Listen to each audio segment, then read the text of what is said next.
सभी का स्वागत है वही अपनी हिंदी के ऑनलाइन कक्षाओं में और आपके अपने श्री श्याम एजुकेशन पॉइंट पर आप सभी का स्वागत है। आज हम बात करने जा रहे हैं कक्षा 12 विषय हिंदी साहित्य माध्यमिक शिक्षा बोर्ड अजमेर राजस्थान में पाठ्यक्रम में कितने प्रतिशत कटौती हुई है और उस कटौती का फायदा हमें कितना मिलने वाला है, इसी पर बात करेंगे। पाठ्यक्रम है वो पाठ्यक्रम मैं आपको समझा देता हूं, ठीक है। तो देखिए, कक्षा 12 विषय हिंदी साहित्य 40% कम हुआ पाठ्यक्रम, अब मेरिट दूर नहीं, अब मेरिट दूर नहीं। यह आपके सपने को हकीकत में बदल सकता है। यह पाठ्यक्रम जिसमें कटौती की गई है, ठीक है भाई। तो ये 40% पाठ्यक्रम किस किस बुक में कितना कम हुआ है वो मैं पूरा प्रारूप आपको समझा देता हूं, ठीक है, जिससे आप आराम से 40% कोर्स कम होने के बाद में आप आराम से मेरिट में आ सकते हैं, मेरिट में अपना स्थान बना सकते हैं, ठीक है। तो अब इसकी शुरुआत करते हैं, कितना क्या पाठ्यक्रम है अपना कम हुआ है, ठीक है भाई। तो चलिए बताता हूं मैं आपको स्टेप बाय स्टेप, आराम से एक एक पुस्तक को देखेंगे, ठीक है। तो पहले है वो अपनी व्याकरण की जो बुक है, पहली काव्यांग परिचय, ठीक है। इसमें क्या क्या कम हुआ है वो मैं बता देता हूं आपको। देखिए, पहला काव्य दोष,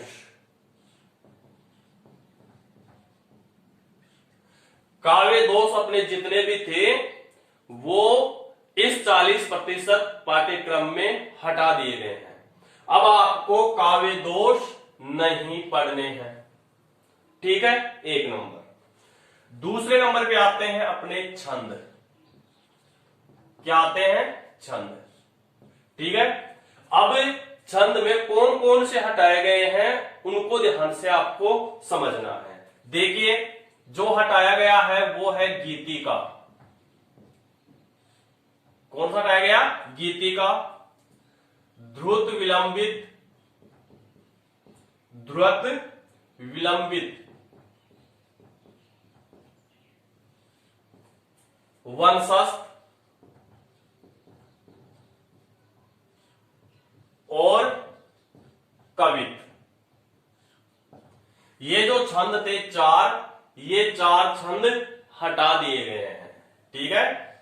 1 2 3 और ये 4, इन चार छंदों को हटा दिया गया है पाठ्यक्रम से, ठीक है। तो इनको भी आपको नहीं पढ़ना है, हटाए गए पाठ्यक्रम में, ठीक है। अब इसके बाद में बचते कौन कौन से छंद हैं वो देखिए। अब आपके छंद बच गया यहां पर एक नंबर हरि गीतिका, हरि गीतिका, हरि गीतिका। दूसरे नंबर पे बात कर लेते हैं हम छप्पे, ठीक है। तीसरे नंबर पे कुंडलिया, कुंडलिया। चौथे नंबर पे बात कर लेते हैं सवैया, सवैया, ठीक है। 4 हटा दिए गए और 4 आपको पढ़ने हैं। हरि गीतिका है ये भी पढ़ना है, छप्पे है ये भी पढ़ना है, कुंडलिया है ये भी पढ़ना है और सवैया है ये भी पढ़ना है। इन चारों को हमें पढ़ना होगा, ठीक है भाई। इसके बाद में बात करते हैं अलंकार की।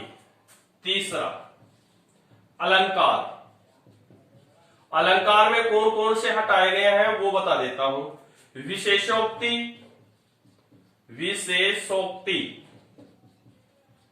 ठीक है भाई, विशेषोक्ति। दृष्टांत, मानवीकरण, मानवीकरण। ये तीनों हटा दिए गए हैं। 40% पाठ्यक्रम में इनको हटा दिया गया है, इन्हें नहीं पढ़ना है। अब पढ़ना किससे है वो भी यहां पर बता देता हूं। कौन कौन से को पढ़ना है अपने को? अनियोक्ति, ठीक है, अनियोक्ति। ठीक, दूसरा है समासोक्ति, समासोक्ति, ठीक है भाई, विभावना, ठीक, प्रतीक, व्यक्तिरेख, व्यक्तिरेख। कितने बच गए? 1 2 3 4 5। इन 5 अलंकारों को हमें पढ़ना है और इन 3 अलंकारों को हमें नहीं पढ़ना। विशेषोक्ति, दृष्टांत और मानवीकरण को हमें नहीं पढ़ना है, ठीक है। इसके बाद में एक अपने व्याकरण का काव्यांग परिचय में एक टॉपिक और रह गया था। कौन सा? चौथा, जिसे बोलते हैं काव्य के गुण। काव्य के गुण, इनमें कोई कटौती नहीं की गई है, इन्हें आपको पढ़ना है। कौन कौन से हैं वो पता है? 3 है।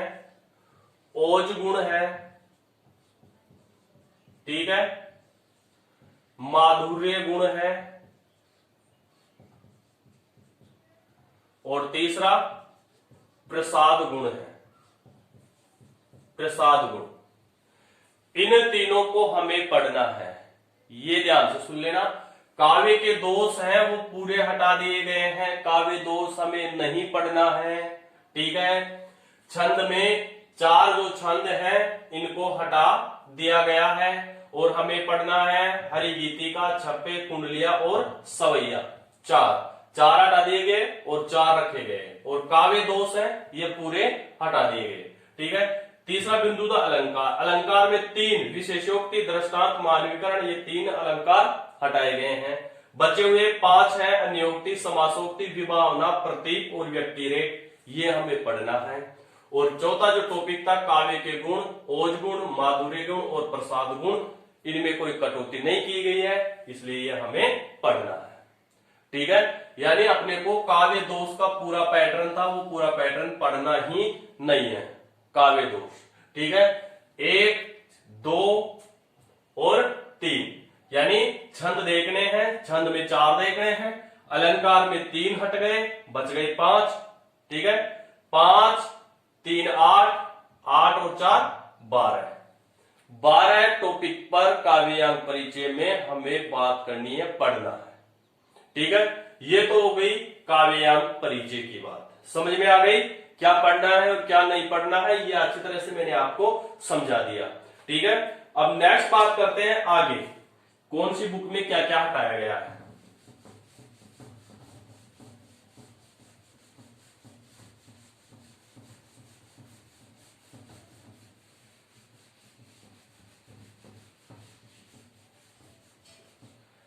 अब बात करते हैं, पुस्तक है अपनी सरयू, सरयू। इसमें बात करते हैं पहले पदभाग की। कौन से की? पदभाग में कौन कौन से पाठ हटाए गए हैं, देखिए। अध्याय संख्या 4, अध्याय 4 प्रेम पीर वर्णन। कौन सा है? प्रेम पीर वर्णन। कवि कौन थे भाई इसके? घनानंद, घनानंद, घनानंद। ये पाठ्यक्रम में से हटा दिया गया, ठीक है। इसके बाद में अध्याय 5, ठीक है, क्या नाम है? ऋतु वर्णन, ऋतु वर्णन, ठीक है। कवि कौन है? सेनापति, सेनापति। ये भी पाठ्यक्रम से हटा दिया गया है। इसके बाद में अध्याय 6, ठीक है, कौन है? क्या नाम है उसका? गंगा स्तुति। ठीक है। कवि कौन है इसके? पद्माकर। पद्माकर। ये भी पाठ्यक्रम से हटा दिया गया। इसके बाद में है अध्याय संख्या 12। 12 जिसमें 3 कविताएं हैं। किरण धेनुए, ठीक है। दूसरी है विडंबना। विडंबना। तीसरी है एक बोध। इन सबके कवि कौन है? नरेश मेहता। यह भी पाठ्यक्रम से हटा दिया गया है। ठीक है। 40% में कटौती। ठीक है। तो ये अध्याय संख्या 4, 5, 6 और 12, ठीक है, अपने अध्याय हैं इसमें कुल 12 पदभाग में। ठीक है। 12 में से 1, 2, 3, 4 गए, कितने बचे? 8 अध्याय पढ़ने हैं। कितने अध्याय पढ़ने हैं? 8 अध्याय अपने को पढ़ने हैं। ठीक है। अब वो 8 अध्याय कौन से थे वो भी मैं आपको बता देता हूं। ठीक है। कौन कौन से थे? ठीक है। ये अपनी सरयू पुस्तक है। अब देखिए यहां से पहला जो पाठ था अपना कबीरदास जी का था, जिसमें दोहे और पद है, ये अपने को पढ़ना है। दूसरा अध्याय था मंदोदरी की रावण को सीख, तुलसीदास जी का, ये पूरा पाठ पढ़ना है। तीसरा अध्याय है दोहे रहीम के, ये पाठ अपने को पूरा पढ़ना है। इसके बाद में 4, 5, 6 क्रम से 3 पाठ छोड़ देने हैं। इसके बाद में 7वां अध्याय यशोधरा संकलित और भारत की श्रेष्ठता, जिसके कवि मैत्री शरण गुप्त, ये पाठ पढ़ना है। राम की शक्ति पूजा संकलित, यह सूर्यकांत त्रिपाठी निराला कवि है इसके, ये पढ़ना है। पेशोला की प्रतिध्वनि जयशंकर प्रसाद अध्याय संख्या 9 है, ये पढ़ना है। कुरुक्षेत्र तृतीय सर्ग संकलित रामधारी सिंह दिनकर, ये अपने को पढ़ना है। भारत माता धरती कितना देती है सुमित्रा नंदन पंत की अध्याय संख्या 11, ये अपने को पढ़ना है। ठीक है। ये पदभाग की बात हो गई। ठीक है। कितने पाठ पर हटा दिए गए आपसे? 4 पाठ यहां पर हटाए गए। अध्याय संख्या 4 प्रेम पीर वर्णन गणानंद, अध्याय 5 ऋतु वर्णन सेनापति, अध्याय 6 गंगा स्तुति पद्माकर, अध्याय 12 किरण धेनुए, विडंबना एक बोध नरेश मेहता। ठीक है। ये 4 पाठ हटा दिए गए हैं। ठीक है। 12 में से 4, 8 पाठ अपने को अब पढ़ने हैं। ठीक है। अब बात कर लेते हैं गद भाग की। गद भाग में क्या क्या हटाए गए हैं और क्या क्या अपने को अब पढ़ना है। ठीक है। देखिए गद भाग सरयू। अब इसमें गद भाग में देखिए अध्याय संख्या 15 भारतीय संस्कृति। भारतीय संस्कृति। ठीक है। ये क्या था? निबंध। निबंध। ठीक है भाई, निबंध। लेखक कौन था इसका? बाबू गुलाब राय। ये पाठ्यक्रम से हटा दिया गया। इसके बाद में अध्याय 19 सेव और देव। सेव और देव। ठीक है। ये क्या थी? कहानी थी। क्या थी? कहानी, जिसके लेखक थे अज्ञे, सच्चिदानंद हीरानंद वात्स्यायन अज्ञे। ये भी पाठ्यक्रम से हटा दिया गया। इसके बाद में अपन बात करते हैं अध्याय संख्या 20 है भक्ति आंदोलन और तुलसीदास। भक्ति आंदोलन और तुलसीदास। और तुलसीदास। तुलसीदास। ठीक है। लेखक कौन है? राम विलास शर्मा। यह भी पाठ्यक्रम से हटा दिया गया। फिर इसके बाद में है अध्याय संख्या 22, भारत भी महाशक्ति बन सकता है। भारत भी महाशक्ति बन सकता है। लेखक कौन है? श्रीधर प्राडकर। श्रीधर प्राडकर। यह भी पाठ्यक्रम से हटा दिया गया है। ठीक है। गद्यभाग में पाठ है अपने कुल 10। कितने पाठ हैं? 10। गद्यभाग में कुल 10 है। 10 में से कितने कम कर दिए? 1 2 3 4, 4 कम कर दिए, बचे कितने? 6 पाठ हैं, वो अपने को पढ़ने हैं। और वो 6 पाठ कौन से हैं वो भी मैं आपको यहां पर बता देता हूं। देखिए यहां पर अध्याय संख्या 13 है गुल्ली डंडा, जिसके लेखक है प्रेमचंद, ये पढ़ना है। अध्याय संख्या 14 है अपना मिठाई वाला, कहानी है भगवती प्रसाद वाजपेयी, इसके लेखक है। भारतीय संस्कृति अध्याय 15 हटा दिया, नहीं पढ़ना। 16वां है सीरीज के फूल निबंध है, हजारी प्रसाद द्विवेदी, पढ़ना है। 17वां अध्याय पाजेब कहानी है जैनेन्द्र कुमार की, अपने को पढ़नी है। अध्याय 18 है अलोपी संस्मरण है, महादेवी वर्मा इसकी लेखिका है। सेव और देव कहानी 19 हटा दिया गया। 20 भक्ति आंदोलन और तुलसीदास हटा दिया गया। संस्कार और शास्त्रों की लड़ाई, ये व्यंग्य निबंध है हरिशंकर प्रसाई, ये अपने को पढ़ना है। फिर इसके बाद में 22 अंतिम अध्याय था भारत भी महाशक्ति बन सकता है, श्रीधर प्राडकर, ये हटा दिया गया है। ठीक है, ये बात हो गई सरयू गद्य भाग की। ठीक है, अब यहां बात कर लेते हैं आगे हम पुस्तक मनहांकिनी की। 4 पुस्तक हैं अपनी, चारों पुस्तकों की बात कर लेते हैं। पहले काव्यांग परिचय हो गई, पद की बात हो गई, गद्य की बात हो गई, और अब बात करते हैं यहां पर मनहांकिनी की। मतलब 4 भागों में बांट के चल रहा हूं मैं इसको। ठीक है, बुक 4 नहीं है। ठीक है, बुक तो वही 3 है, और एक अपनी हिंदी साहित्य का इतिहास, इस प्रकार से 4 है।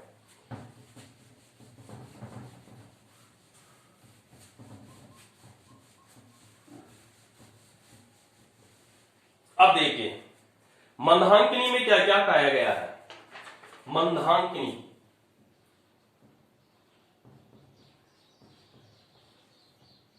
मंदहाकिनी, ठीक है।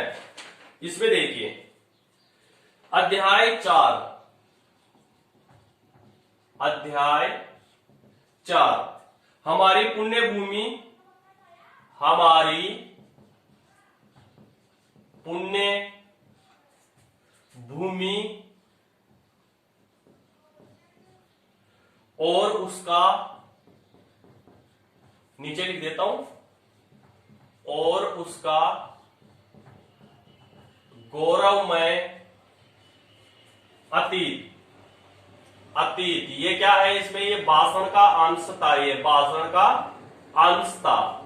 लेखक कौन था इसका? एकनाथ रानाडे, एकनाथ रानाडे। ये अपने को क्या करना है? नहीं पढ़ना है। ठीक है, इसके बाद में अध्याय 5, अध्याय 5, ठीक है, कौन सा है? राम कुमार वर्मा से बातचीत, राम कुमार वर्मा से बातचीत। ये क्या था? साक्षात्कार था, इंटरव्यू लिया गया था। ये किसके द्वारा लिया गया था भाई? ये सेवाल सत्यार्थी इसके लेखक हैं, सेवाल सत्यार्थी। ठीक है, ये भी अपने को नहीं पढ़ना। इसके बाद में आ जाइए अध्याय संख्या 7, 7 अध्याय है सुभद्रा, सुभद्रा। ये क्या है? संस्मरण। ठीक है, लेखिका है इसकी महादेवी वर्मा, ये इसकी सहेली थी, उसके बारे में इसने लिखा था, महादेवी वर्मा। ठीक है, इसके बाद में अध्याय 11, 11 था यात्रा 1, यात्रा एक पावन तीर्थ की, ये क्या था? यात्रा व्रत। ठीक है, लेखक कौन था? डॉक्टर देव कोठारी। ये भी अपने को नहीं पढ़ना, ये भी नहीं पढ़ना, यानी 4 पाठ है, वो 4 पाठ अपने को नहीं पढ़ने। और इसमें मंदाकिनी में कुल कितने पाठ थे भाई? 11 पाठ थे। कुल कितने थे? 11 में से 4 गए, कितने बच गए? 7 अध्याय है अपने को पढ़ने हैं। ठीक है, अध्याय संख्या 4, 5, 7 और 11 नाम लिख दिया। हमारी पुण्य भूमि और उसका गौरव में अतीत वास्तवकांत से एकनाथ रानाडे इसकी लेखक नहीं पढ़ना है इसको। राम कुमार वर्मा से बातचीत साक्षात्कार है, सेवाल सत्यार्थी इसके लेखक है, नहीं पढ़ना है। अध्याय 7 है सुभद्रा संस्मरण महादेवी वर्मा, ठीक है, इसकी लेखिका है, इसको नहीं पढ़ना है। अध्याय 11 है यात्रा एक पावन तीर्थ की, यात्रा व्रत है, डॉक्टर देव कोठारी इसके लेखक है, ये अपने को नहीं पढ़ना है। ठीक है, अब जो अपने को इसमें पढ़ना है वो कौन कौन से हैं वो मैं आपको यहाँ पर बता देता हूं मंदहाकिनी में। ठीक है, मंदहाकिनी में अपने बात करते हैं यहाँ पर बचे हुए कौन कौन से हैं। देखिए, पहला है हिंदी गद्य का विकास अपने को पढ़ना है। इसके बाद में राष्ट्र का स्वरूप निबंध ये पढ़ना है। निर्वासित कहानी है ये अपने को पढ़नी है। सुभाष चंद्र बोस जीवनी है ये अपने को पढ़नी है। भारत के महान वैज्ञानिक अध्याय संख्या 8 जगदीश चंद्र बोस की आत्मकथा है ये अपने को पढ़नी है। अध्याय 9 भोर का तारा एकांकी है जगदीश चंद्र माथुर की, ये अपने को पढ़ना है। अध्याय 10 गेहूं बना गुलाब निबंध ये रामवृक्ष बेनीपुरी की है, ये अपने को पढ़नी है। ठीक है, 4, 5, 7 और 11 ये अध्याय अपने को नहीं पढ़ने हैं। ठीक है, इस प्रकार से आपका जो पाठ्यक्रम हिंदी साहित्य में कम हुआ था उसकी संपूर्ण जानकारी है मैंने इस वीडियो के माध्यम से दे दी है। अब आपका दायित्व यह है कि इतना कोर्स कम हो जाने के बाद अपने को किस प्रकार से पढ़ाई करनी है। अब देखिए, आपके पास नवंबर है, दिसंबर है, जनवरी है, फरवरी है, ठीक है, और मार्च के अंत तक हो सकता है बोर्ड के एग्जाम लगने शुरू हो, तो 5 महीने हैं अपने पास। तो 5 महीने में आप 40% कोर्स कम हो जाने के बाद में आप बढ़िया परसेंटेज आप मेरिट में है वह स्थान बना सकते हैं। समझ आ गई? तो बिना वक्त गवाए आज से ही अपनी पढ़ाई में लग जाए। अब कोई कोर्स कम नहीं होगा, बोर्ड ने जो कोर्स कम करना था वो कम कर दिया। ये आप लोगों के लिए एक सुनहरा मौका है, स्वर्णिम अवसर है, जिसे आप उसका जीवन में फायदा उठा सकते हैं एक मेरिट में अपना स्थान बनाकर। समझ में आ गई? तो आज से ही अपनी रणनीति पढ़ाई के प्रति कैसी आपको बनानी है उसमें जुट जाए। कितने घंटे आपको पढ़ना है और किस प्रकार से किस किस विषय को हमें पढ़ना है, उस रणनीति को बनाकर आज से ही अपनी पढ़ाई में आप लग जाएं और अपने मेरिट के सपने को साकार आप कर सकते हैं। अपने सारे वीडियो हैं हिंदी साहित्य के, वो अपने इस YouTube चैनल पर उपलब्ध हैं श्री श्याम एजुकेशन पॉइंट पर। आप वहां कक्षा 12 के विषय हिंदी साहित्य सरयू के संपूर्ण जो वीडियो है उनका लिंक है आपको किसी भी वीडियो के डिस्क्रिप्शन बॉक्स में, जिसमें कवि परिचय दिया हुआ होता है, वहां जाकर आप देख सकते हैं। जो पाठ हटाए गए हैं उन पाठों के वीडियो आपको देखने की आवश्यकता नहीं है। गद्य भाग के जो होंगे वीडियो वो भी मैं कोशिश करूंगा कि उनके भी वीडियो बनाकर मैं आप तक पहुंचाऊं। तो आज से ही अपनी इस पढ़ाई के प्रति जिज्ञासा और जागरूक होते हुए आप आज से ही अपनी पढ़ाई में लग जाएं। यह मौका बार बार नहीं मिलेगा। तो आज के लिए बस इतना ही। सभी विद्यार्थियों को धन्यवाद।